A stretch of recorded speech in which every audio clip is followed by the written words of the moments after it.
This is a set review of War Machine Buster set number 76124, ages 7 and up. And it has 362 pieces, 4 minifigures, and one, which is the main set, one built figure, and brick built. And this, yeah, the entire set is War Machine. I would say it's his Hulkbuster, but they named it War Machine Buster, so kind of an interesting choice on the name there. Got a small instruction booklet, and there are 3 bags in this set. There is your projected build. So here we have one of the Outriders, the one that has the 4-arm attachment, 4 arms or 4 legs, however you want to look at it. And unfortunately, like many of these figures with backpacks or extra features on their back, you know, you get all this detail printing on their backs and then you can't see it. It's kind of a shame, but still, there's something about it, even if you can't see it. The fact that it's there, that LEGO went into the detail work of doing that, even though they have a backpack piece on there. It's pretty cool. And then, of course, the back of the head printing. The legs don't have any printing, just black, just fine. It's not a big deal. Could have done maybe a little bit of the gray and gold intertwining down on his lower legs, but yeah, we've gotten these many times before, so nothing new here. So this is the exact same figure, but without the backpack piece and the arms. This is an Outrider that has just a shoulder armor piece, as well as these kind of Wolverine claw looking things. And honestly, I've seen the movie Endgame 3 times, and I don't remember seeing an Outrider that didn't have the extra 4 arms or legs on the back. Here is Ant-Man. If you've seen any of the other sets from Avengers Endgame, you know that the white suit is very repetitive. It's the same white suit on all the characters. The only one that I would see maybe there's a difference is Iron Man, but I don't have that set with him in it. His helmet is pretty cool. Does come with his hair. There's a surprise look on him. He does have 2 faces. So you got kind of a smirk, and then the surprise face. I think the surprise face really sums up Paul Rudd as he plays Ant-Man. And there's his hairpiece, but I leave that off because I just like having his helmet on there. Completes the figure.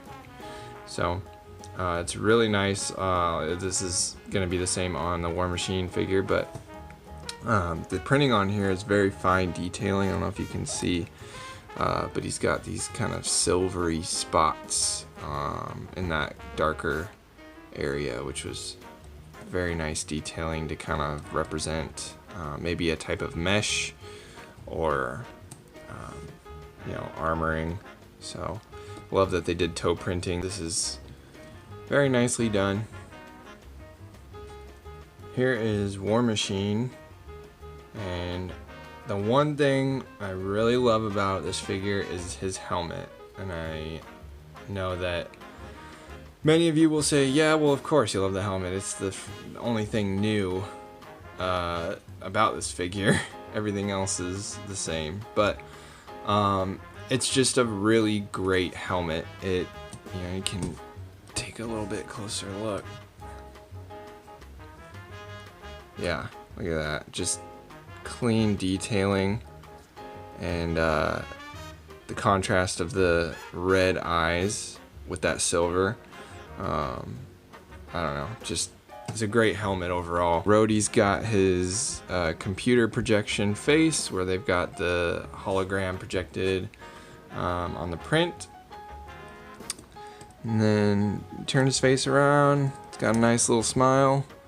But I do like to keep the more serious hologram projected face on there, just because I'm gonna be displaying this figure with his helmet on, and if I want to, you know, just flip his helmet up for display, I can do that. The one issue, well, you know, one manufacturing issue that I have with this set, and I don't know if I'm the only one, so comment if you guys have bought this set, like, let me know, definitely let me know about this. I'm probably gonna end up emailing Lego to have them send me another helmet. So when I open it, nothing is wrong, it's totally fine. And then when I close it, and I go to close it, like, it pops up. And then if you try to open it again, it pops off. Definitely comment below, let me know, because that would be very interesting to know if this is a flaw with the War Machine helmet specifically, or, you know, did I just get, it's possible I just got a flawed piece.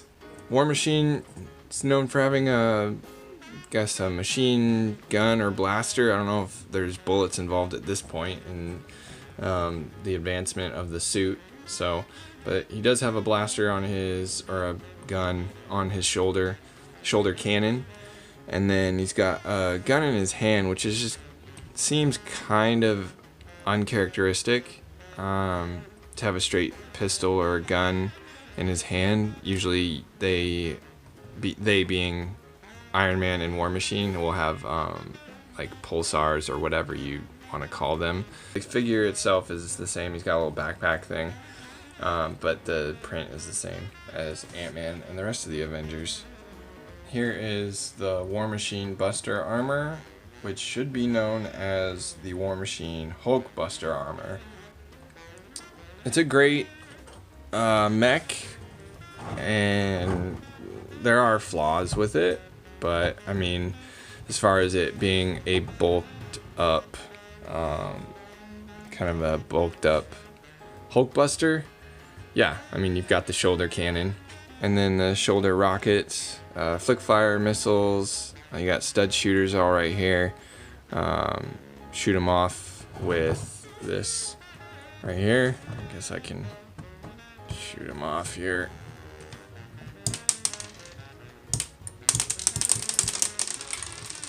Yeah, those are back in place. Yeah, he's got a lot of armor pieces, some stickers. I'm not a fan. Honestly, I hate stickers. I get super anxious when I have to apply stickers, because in my mind I need them to be as straight as possible, like perfect if possible. These stickers here are some of the harder ones to do, just because the shape has to match up. Shoulder armor pads adjust. One big flaw is that the elbows do not bend. The forearms just spin, so there's no articulation as far as like extending the arms straight out, which I really wish there had been something in there. There's been ball joints and stuff on the other Hulk Busters. You can get him into some pretty good poses, kind of look more menacing that way. If you put his foot all the way to the side, you can bend down even more. Otherwise, if the foot's forward, then these two pieces are going to run into each other. You won't get as much mobility out of him, or posability.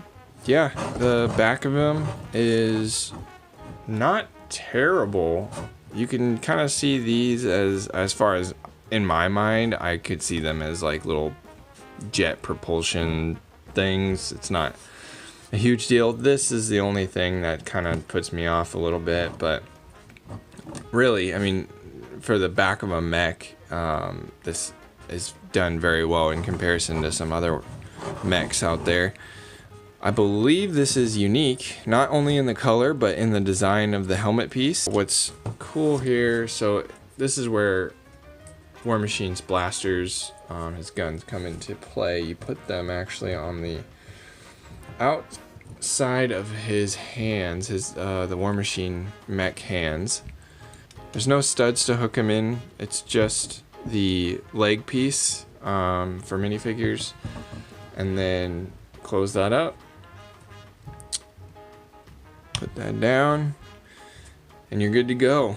So overall, this is, I think, a great set, regardless of the fact that it is not in the movie. This is a great item to have as far as in the line of Hulkbusters, if only for the fact that it is another, what should be called a Hulkbuster. It's a big Iron Man armor. If you've got some VIP points, dollars available, I would definitely use them. $35 is not terrible. You know, the piece count is 362 pieces. Oh, for 35 bucks, I mean, that's about 10 cents a piece, maybe a little bit less. So I think they did a really good job. The quality of it's great. The major issue is the elbows. They should really make all mechs or Hulkbusters or whatever you're working with here, any type of build like this, you want as much mobility as possible, posability. So I think they kind of missed the mark on that, but overall, great set. You should definitely, I would say, go get it if you can. Go ahead and subscribe, leave a like, and a comment. I love comments. I love interacting with other Lego fans, or maybe people who are just getting into Lego, just starting it, or you're a person from the outside and just came across this video and you don't build Lego, but hey, welcome. Have a great time, great day, great everything, and hope everything goes well for you. War Machine style.